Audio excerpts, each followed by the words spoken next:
안녕하십니까? 오늘은 세계 시장 속에서 대한민국 우주항공 기술이 어떤 위치에 있으며 전 세계 우주 강국들이 한국의 성장을 어떻게 바라보고 있는지를 가장 객관적인 자료를 바탕으로 설명드리겠습니다. 대한민국의 우주 개발은 생각보다 오래전부터 시작되었습니다. 1992년 한국 최초의 위성 우리별 1호를 성공적으로 발사하며 우리나라는 우주개발 국가의 첫 문을 열었습니다. 당시만 해도 발사체 기술은 전혀 없었고 위성 제작 기술도 초기 단계였지만 한국은 이때부터 우주기술 국산화라는 대원칙을 세우고 30년 넘게 꾸준하게 기술을 쌓아왔습니다. 이후 아리랑 정찰 위성 시리즈, 천리안 기상 해양통신 위성, 중형 위성, 과학연구 위성들이 차례로 발사되며 한국은 어느새 위성 강국 반열에 올랐습니다. 2022년에는 한국 최초의 달 탐사선 다누리가 미국 NASA와 협력하여 달 궤도 진입에 성공했습니다. 이는 한국이 단순한 지구 관측 수준을 넘어 행성 탐사 능력까지 확보한 의미 있는 기록입니다. 그러나 한국 우주기술의 진짜 전환점은 2009년부터 2013년까지 진행된 나로호 개발 과정에서 시작되었습니다. 나로호는 러시아 기술을 일부 사용했기 때문에 완전한 국산 발사체라고 보기는 어려웠지만 이 경험을 통해 한국은 발사체 기술의 핵심 구조와 발사 운영 시스템의 기초를 직접 체험했습니다. 그리고 이 과정에서 하나의 결론을 얻게 됩니다. 진짜 기술 자립은 국산 엔진 없이 불가능하다. 그래서 시작된 프로젝트가 바로 누리호, 즉 한국형 발사체 개발 사업입니다.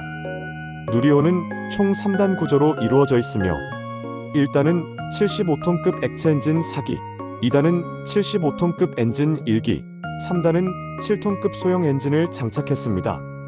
이 모든 엔진은 한국이 직접 설계하고 개발한 기술입니다. 터보펌프, 연소기, 인젝터, 급저온 연료 관리, 전자제어 시스템 등 가장 난이도 높은 기술을 한국 엔지니어들은 수년 동안 반복된 실패 속에서 완성했습니다. 누리호는 1차 발사에서 비행 전 구간을 완주했고 2차 발사에서는 실용급 위성을 정확한 궤도에 올리며 한국이 우주 운송 능력을 확보한 사실을 세계에 보여주었습니다. 3차 발사에서는 성능 검증 위성과 큐브 위성들이 모두 정상 작동하며 한국 발사체 기술의 안정성이 확인되었습니다.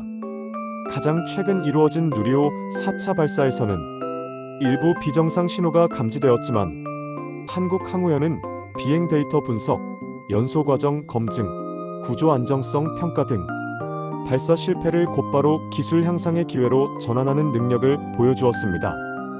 세계 우주 강국들 미국, 러시아, 유럽, 일본 모두가 초기 발사체 개발 단계에서 수십 번의 실패를 겪었습니다. 한국은 훨씬 짧은 시간에 안정적인 발사체를 완성해 우주 개발의 압축 성장 모델이라는 평가를 받고 있습니다. 누리호의 성공은 끝이 아니라 시작입니다. 한국은 이미 차세대 발사체 개발에 돌입했습니다. 차세대 발사체는 100톤급 고성능 엔진을 기반으로 하며 탑재 가능 중량, 발사 고도, 연료 효율, 안정성이 누리호보다 모두 향상된 성능을 목표로 합니다. 특히 한국은 재사용 발사체 기술 연구도 본격화하고 있습니다. 수직 이착륙 시험체 개발, 내열 소재 연구, 착륙 알고리즘 개발, 회수 기술 실험 등이 진행되고 있으며 재사용 기술이 확보되면 한국은 한화 KAI 항우연 중심의 민간 우주 산업이 폭발적으로 성장할 수 있습니다. 우주 기술에서 또 하나 중요한 축은 KPS, 한국형 위성 항법 시스템입니다. 한국은 지금까지 미국 GPS에 의존해왔지만 KPS가 완성되면 독자적 위치 정보 체계를 보유하게 되어 군사 산업 교통 등 모든 분야에서 기술 주권을 갖게 됩니다. 정지궤도 위성 3기, 경사궤도 위성 5기 등 총 8기의 위성군을 구축해 센티미터 단위의 초정밀 위치 정보를 제공할 계획입니다. 이는 자율주행 드론, 물류 스마트 시티 국방 작전 등 한국의 미래 산업 전체를 바꾸는 핵심 인프라입니다. KPS를 구축한 국가는 미국, 유럽, 중국, 일본 등 극소수이며 한국은 이 전략 기술에 본격적으로 참여하는 국가가 되고 있습니다. 한국 우주항공의 성장에는 KAI 한국항공우주산업이 중심적인 역할을 하고 있습니다. KAI는 KF-21 전투기 개발을 통해 세계적 수준의 항공기 제작 능력을 확보했습니다.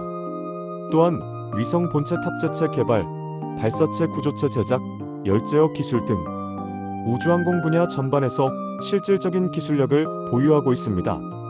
한국은 항공기 위성 발사체를 모두 자체 제작할 수 있는 아시아에서도 매우 드문 국가입니다. 대한민국의 군사우주력은 최근 빠르게 강화되고 있습니다.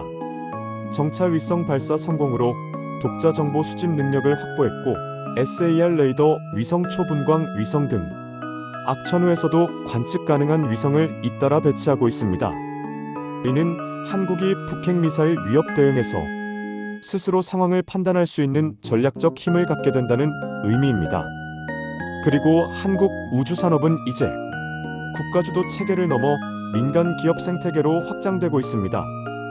한화에어로스페이스는 엔진 추진체 발사체 제작에 뛰어들었고 LIG넥스1, 인스페이스, 카이로스, 세트레가이 등 민간 기업들이 위성 부품 지상국, 소프트웨어 등 다양한 분야에서 빠르게 성장하고 있습니다. 이 구조는 미국 스페이스X, 유럽 아리안스페이스처럼 민간이 우주 산업을 주도하는 구조로 발전하는 초기 단계입니다. 세계 우주 시장 흐름을 보면 한국의 위상은 계속 상승하고 있습니다. 일본은 H3 발사체 지연을 겪으며 발사체 시장에서 고전하고 있고 유럽은 아리안 6 지연으로 발사 공백 상태가 이어지고 있습니다. 중국은 발사체 수는 많지만 기술 공개가 제한적이라 신뢰도 평가에서 낮은 점수를 받습니다. 이 가운데 한국은 발사체 기술 확보 재사용 연구 KPS 구축 민간 산업 확대라는 선진국형 로드맵을 성공적으로 진행하는 국가로 평가받습니다. 결론적으로 누리호 차세대 발사체, KPS, KAI, 민간 우주기업, 군사우주력은 각각 독립된 기술이 아니라 대한민국 우주항공 생태계를 구성하는 하나의 거대한 축입니다. 한국은 단순한 발사 성공 국가가 아니라 우주기술을 설계 제작 발사 운영까지 수행할 수 있는 진정한 우주기술 국가로 성장했습니다. 대한민국 우주항공의 힘은 이제 막 시작되었고 앞으로 더 큰 도약이 이어질 것입니다. 세계는 지금 한국의 우주기술을 주목하고 있습니다.